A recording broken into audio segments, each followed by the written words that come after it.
नमस्कार, मैं हूं रत्ना और आप देख रहे हैं सी न्यूज़ भारत। वक्त हो गया उत्तर प्रदेश बुलेटिन का। बात होगी बुलंदशहर की, जहां नेहरूपुर गांव में घरेलू विवाद के बाद 30 वर्षीय सचिन की मौत हो गई। साथ ही बात होगी प्रयागराज की, जहां लगातार हो रही मूसलाधार बारिश से शहर के कई इलाकों में हालात बिगड़ गए हैं। तमाम खबरों पर विस्तार से चर्चा करेंगे।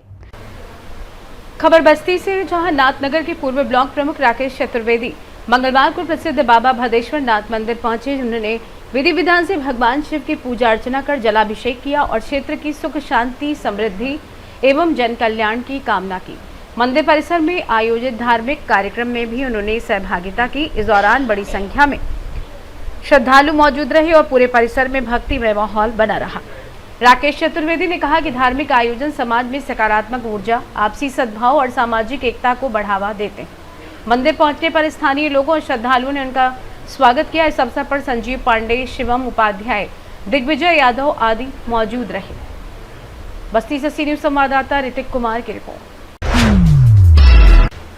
बुलंदशहर के खुर्जा कोतवाली क्षेत्र के नेहरूपुर गांव में घरेलू विवाद के बाद 30 वर्षीय सचिन की मौत हो गई। बताया गया कि करीब 5 साल पहले सचिन ने हापुड़ निवासी ज्योति से प्रेम विवाह किया था और करीब 10 दिन पहले विवाद के बाद ज्योति मायके चली गई थी। आज सुबह सचिन का शव घर में मिला, जिसके बाद परिवार में कोहराम मच गया।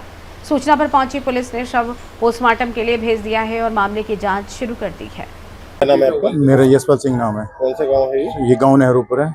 जो युवक ने फांसी लगाई है, क्या वजह रही है फांसी लगाने की? वजह दोनों मियाँ बीवी की वजह रही है। 10 दिन पहले वो आपस में लड़ाई झगड़ा या जैसे जो भी टेंशन हुई थी इनों में हुई थी, बाकी और कोई विवाद नहीं है। ज्यादातर ये दोनों मियाँ बीवी का ही विवाद है। रात भी कोई विवाद हुआ? रात कोई विवाद की पता नहीं है, क्योंकि मियाँ बीवी है ही नहीं यहाँ पे। 10 दिन से अपने मायके गई हुई है।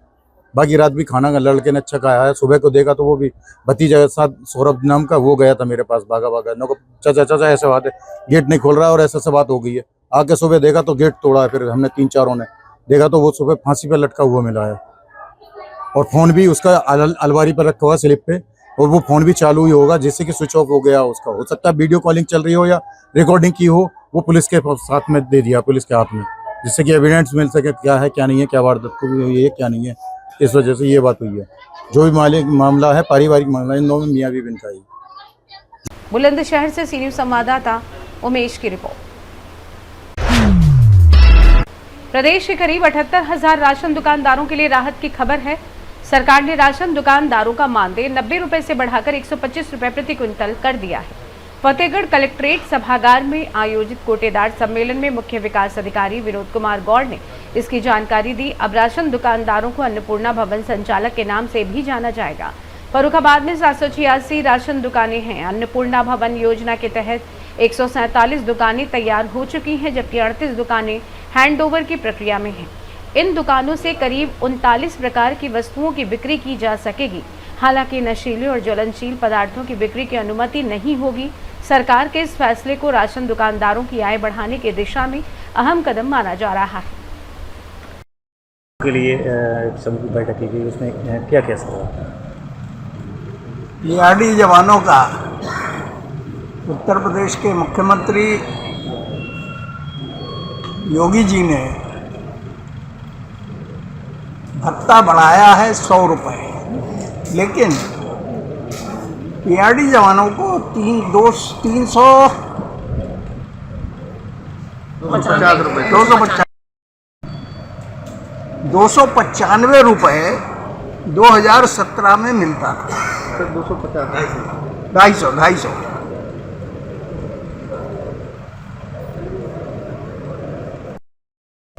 बढ़ा के इसे 375 रुपये किया गया। 2022 में 375 से बढ़ा के 395 और 2025 में 395 से बढ़ाकर 500। अब 25 में बढ़ा था, उसके बाद फिर 26 में बढ़ाया तो 500 से बढ़ा के 600 रुपये किया गया। अगर देखा जाए तो 17 में जो 250 था उसे दूने से ज़्यादा बढ़ा दिया गया है और कैशलेस सुविधा 5 लाख तक की। यानी जो हमारे पीआरडी के जवान हैं ये अपने परिवार का इलाज जिला अस्पतालों में और जो रजिस्टर्ड अस्पताल हैं उन अस्पतालों में 5 लाख तक का कैशलेस इलाज प्रतिवर्ष करा सकते हैं। ये एक बहुत बड़ी सुविधा हमारे इन पीआरडी जवानों के लिए घोषित की है माननीय मुख्यमंत्री जी ने, और घोषित नहीं की है, आज से लागू हो गई है और प्रमाण पत्र भी उन्होंने दिए हैं। सबके आयुष्मान कार्ड के भांति कार्ड बनेंगे और उस कार्ड से वो स्वास्थ्य की सुविधाओं का लाभ उठाएंगे।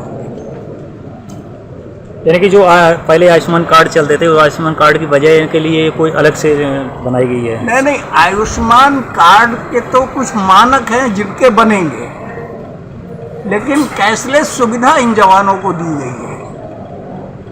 इसमें कोई प्रतिबंध नहीं है, जो भी पीआरडी का जवान है उसे कैशलेस सुविधा मिलेगी। आयुष्मान कार्ड के लिए कुछ मानक है, उनके बनेंगे, सबके नहीं बनेंगे। तो इसलिए ये विशेष सुविधा है पीआरडी के जवानों के लिए। फर्रुखाबाद से सी न्यूज संवाददाता आदेश की रिपोर्ट। इगलास में श्री रामलीला महोत्सव 2026 के आयोजन को लेकर अश्विनी शर्मा उर्फ दाऊजी नंबरदार की अध्यक्षता में बैठक हुई, जिसमें सर्वसम्मति से सुनील गुप्ता को लगातार 5वीं बार श्री रामलीला कमेटी का अध्यक्ष चुना गया है। विष्णु शर्मा को महामंत्री, शामू लाला चक्की वाले को कोषाध्यक्ष, नरेंद्र गुप्ता, अनिल शर्मा व संजय भारद्वाज को उपाध्यक्ष समेत अन्य पदाधिकारियों की जिम्मेदारी सौंपी गई। अध्यक्ष सुनील गुप्ता और महामंत्री विष्णु शर्मा ने बताया कि इस बार महोत्सव को भव्य बनाने के लिए वृंदावन के प्रसिद्ध कलाकारों को बुलाया जाएगा और श्री राम जी की बारात में भी बाहरी कलाकार शामिल होंगे। इस मौके पर सत्य प्रकाश शर्मा एडवोकेट, वीरेंद्र शर्मा एडवोकेट, विष्णु अग्रवाल, राजेश कुमार, देवेंद्र पराशर, वल्लभ चौधरी, पंकज गौतम सहित कमेटी के अन्य सदस्य मौजूद रहे। इगलास से सी न्यूज संवाददाता इंद्रजीत प्रेमी की रिपोर्ट। सामुदायिक स्वास्थ्य केंद्र माधोगढ़ में MOIC एवं चिकित्सा अधीक्षक के पद पर तैनात डॉक्टर मनीष राजपूत को लेकर आरोप सामने आए हैं। दावा है कि OPD के दौरान कुछ मरीजों को निजी क्लिनिक में इलाज कराने की सलाह दी जाती है। सोशल मीडिया पर डॉक्टर का कथित रूप से प्राइवेट क्लिनिक में मरीज देखते हुए वीडियो वायरल होने की भी बात कही जा रही है। यदि ये आरोप जांच में सही पाए जाते हैं तो सरकारी अस्पताल की व्यवस्था और मरीजों के हितों को लेकर गंभीर सवाल खड़े हो सकते हैं। आर्थिक रूप से कमजोर मरीजों के लिए निजी इलाज का खर्च उठाना मुश्किल होता है। मांग है कि वायरल वीडियो और लगाए गए आरोपों की स्वास्थ्य विभाग के उच्च अधिकारियों से निष्पक्ष जांच कराई जाए। जांच के बाद आरोप सही पाए जाने पर नियमानुसार कार्रवाई की जाए। जालौन से सी न्यूज संवाददाता जितेंद्र कुशवाहा की रिपोर्ट। प्रयागराज में लगातार हो रही मूसलाधार बारिश से शहर के कई इलाकों में हालात बिगड़ गए हैं। करेली की गौस नगर और गड्ढा कॉलोनी समेत कई क्षेत्रों में बारिश और सीवर का पानी घरों में घुस गया। कई जगह 5 से 7 फीट तक पानी भरने से लोगों का घरेलू सामान और दुकानों का लाखों रुपए का सामान खराब हो गया। निरंजन पुल, लीडर रोड और जॉर्ज टाउन समेत कई इलाकों में भी जलभराव से आवाजाही प्रभावित हुई। हॉस्टलों में पानी भरने से प्रतियोगी छात्रों को भी परेशानी का सामना करना पड़ रहा है। स्थानीय लोगों का आरोप है कि नालों की पर्याप्त सफाई और जल निकासी की व्यवस्था नहीं होने से हर साल ऐसी स्थिति बनती है। लोगों ने प्रशासन से जल्द जल निकासी कराने और जल भराव की समस्या का स्थायी समाधान कराने की मांग की है। यहाँ जो है 6 से 7 फीट पानी भर रहा है। अब हम लोग के घरों में फ्रिज, टीवी, फ्रिज सब पलट गई है, बेडोड सब कुछ खराब हो गए। हम लोग अब इसको हटा रहेंगे। जो है अब परेशानी बढ़ गई है बहुत ज़्यादा, पानी जा नहीं रहा है घरों से। अभी बारिश और होती तो फिर दिक्कतें और बढ़ जाएंगी, बहुत ज़्यादा बढ़ जाएंगी, दिक्कत हो जाएगी। तो सामान आप लोग अपना बचा रहे हैं, हटा रहे हैं? सब हटा रहे हैं, बचा रहे हैं। खराब तो हो ही रहा है पूरा। क्या नाम आपका? अकरम खान। पानी खराब हुआ, कब से बारिश हो रही है, कितना पानी हो गया? यहाँ लगातार बारिश हो रही है। निरंजन पुल के पास पूरा पुल भर जाता है। ये लॉज है, लॉज से 3 फीट नीचे पानी भरा हुआ है। इसका कोई सोल्यूशन नहीं हो रहा है। इसको सरकार से निवेदन करते हैं, इस पर संविधान किया जाए। पूरा पानी भरा हुआ है यहाँ पे? पानी पूरा भरा हुआ है, ये देखिए आप। दिक्कतें काफ़ी हो रही हैं? दिक्कतें बहुत हो रही हैं, पब्लिक को भी हो रही है। निरंजन तरफ देखिए पूरा पुल जाम है, पानी भरा हुआ है। कौन सा लॉज है ये विश्वनाथ लॉज है। क्या नाम आपका? धीरज यादव।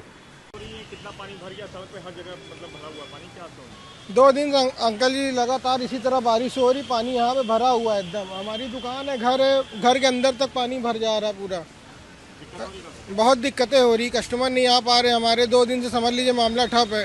अरे देखिए गुड़िया का मेला देखिए कैसा है, यहाँ से कहाँ पब्लिक जाएगी। पानी पूरा भरा हुआ है। पानी 2 दिन से ही तरह भरा हुआ है, निकलने का नाम ही नहीं ले रहा। दुकान के अंदर तक तो पानी जा रहा है हमारे।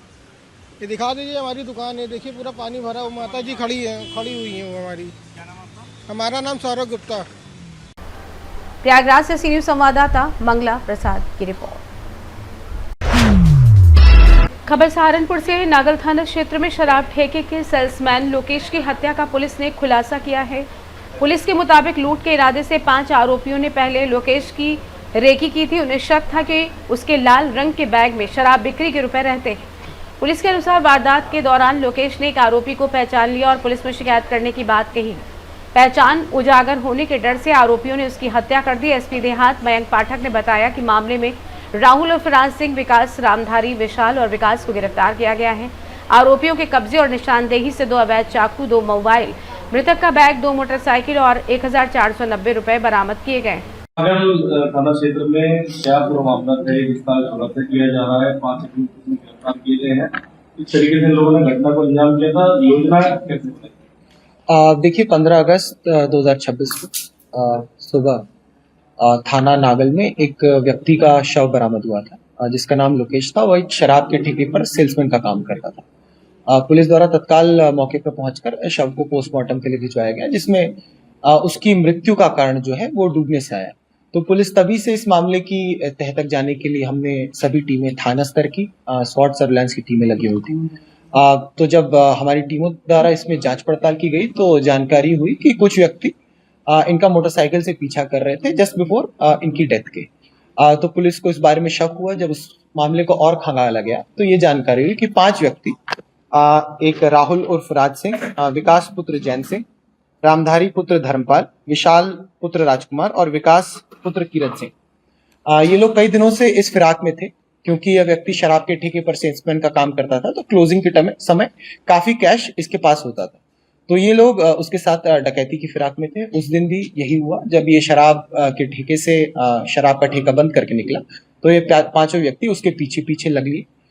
उसके बाद इन्होंने उसको कन्फ्रंट किया। कन्फ्रंटेशन में जब अग्रेसिव हुए तो उन्होंने डकैती की योजना जो इन्होंने बनाई थी उसको पूरी करने के लिए इसको नाले में डुबाकर मार दिया। वहीं इनके पास से एक तमंचा भी गिर गया तथा उसकी बाइक भी वहीं छूट गई। तो पुलिस द्वारा इस घटना का सफल अनावरण करते हुए आज 5 अभियुक्तों की गिरफ्तारी सुनिश्चित की गई है। इनके खिलाफ जो भी सुसंगत धाराएं गए हैं वो बढ़ाई गई हैं तथा आगे भी इनके खिलाफ कठोर से कठोर गैंगस्टर एक्ट की कार्रवाई की जाएगी।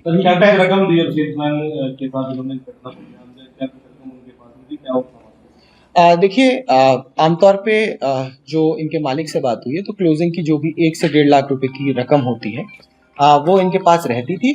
उस दिन यह पूरी रकम लेकर नहीं गए थे। तो अभी जो इनके पास से बरामद हुई है तकरीबन 1.5 से 2 हज़ार रुपए बरामद हुए जो उस दिन इन्होंने कारित की थी घटना। क्योंकि ये डकैती है, इनका मर्डर हुआ है तो रकम उतनी मायने नहीं रखती है। मायने ये रखता है कि इन्होंने इसका सुनियोजित योजना बनाई थी और इस योजना को पूरा करने के लिए ये इस से भी पीछे हटे नहीं कि उनकी हत्या कर दी जाए। बाद में जब ये लोग बैग लेके गए तो उसमें उनको रकम कम मिली, बट वो इम्पोर्टेंट। इनकी पहचान किस तरह? सीसीटीवी के माध्यम से, टावर डंप के माध्यम से, जो भी इलेक्ट्रॉनिक सर्वेलेंस के माध्यम से जब कड़ियां जोड़ी गई, उसके अलावा जो हमारा ग्राउंड वर्क हुआ मुखबिरों के माध्यम से, तो सभी कड़ियां जो है वो एक पूरी कंप्लीट पिक्चर के तौर पर सामने आई जहां इस घटना को खुलासा।